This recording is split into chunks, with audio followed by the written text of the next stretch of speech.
Eto, mainit na balita. Pag-asa ng Gilas na makuha ang ginto sa SEA Games Basketball, maliit nga ba dahil pwedeng Indonesia ang makalaban nila sa semis? Kakayanin nga ba nila makalusot sa napakalakas na team ng Indonesia ngayong may dalawang mixed race players pa silang ibabandera? Tara, pag-usapan natin ngayong araw.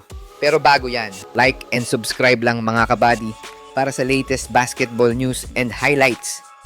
Siya nga pala mga idol, sa mga naghahanap ng legit na Gilas jerseys at iba pang paraphernalia ng Gilas, pwede mong i-click yung product link sa gilid ng aking mga video at makikita mo na sa kanan ang lahat ng legit stores na nagbebenta ng mga high quality merch ng Gilas.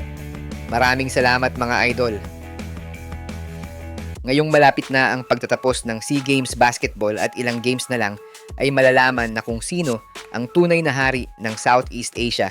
Kanya-kanya ng hula kung sino sa last 4 teams ang papasok sa semis para makaharap ang dalawang higanting team na sitting pretty na sa semifinals. Pero sino nga ba sa 4 na remaining teams ang pwedeng makalaban ng Gilas? Kasalukuyang nasa landas ng Gilas ang mga bansang Indonesia at Vietnam na magsasalpukan muna ngayong araw para malaman kung sino sa dalawa ang makakaharap ng Gilas. Though hindi pa natin nakakalaban ng Indonesia sa buong tournament, malakas ang tsansa na sila ang makapasok sa semis. Pero hindi rin naman natin sinasabi na mahina ang Vietnam dahil tignan mo naman ang nangyari sa unang laban nila sa Gilas, kung saan 11 puntos lang ang naging abante ng Gilas at sa dulo lang nila yan nakuha. Dagdag mo pa na may laban talaga sila, lalo na naglalaro si Chris Dierker na siyang bumubuhat sa team ng Vietnam. Pero on the other side, mas okay pa yata na sila ang makalaban ng Gilas kesa sa bansang Indonesia na medyo nakakatakot ang lineup dahil sa dalawang mixed race players nila na sina Dame Diagne at DMX. Kita naman natin yung kahinaan ng current team ng Gilas na 2 game na nag-struggle tayo sa first half bago makuha ang momentum sa second half. At risky yun para sa akin dahil malaki ang chance na matambakan tayo ng malala kung early period pa lang ay nag-struggle na ang Gilas na makabutas ng ring. Pero kung usapang talent naman at experience lang naman ang usapan, lamang pa din ang Gilas syempre.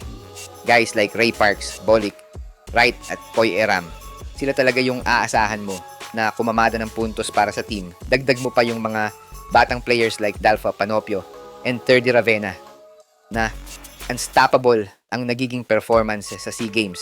Hindi lang natin alam sa ngayon kung sino ang makakalaban nila, pero most likely, dapat mas paghandaan nila ang matchup nila sa Indonesia since sila lang naman ang may legit na roster na kayang makapasok sa finals this SEA Games.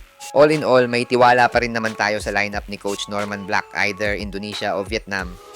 I guess mapapalaban talaga ang mga bata natin sa semis at kung swertihin man, ang matchup ng Gilas at Thailand ang pinaka-aabangan sa this year's edition ng SEA Games. So ayun, para sa'yo idol, kakayanin ba ng Gilas na makuha ang gintong medalya this year? Comment ka pag-usapan natin sa baba.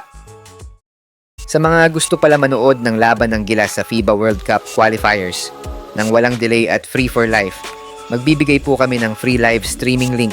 All you have to do is i-like lang po ang aming Facebook at YouTube channel para mabigyan po kayo ng unlimited access sa mga sports games sa buong mundo.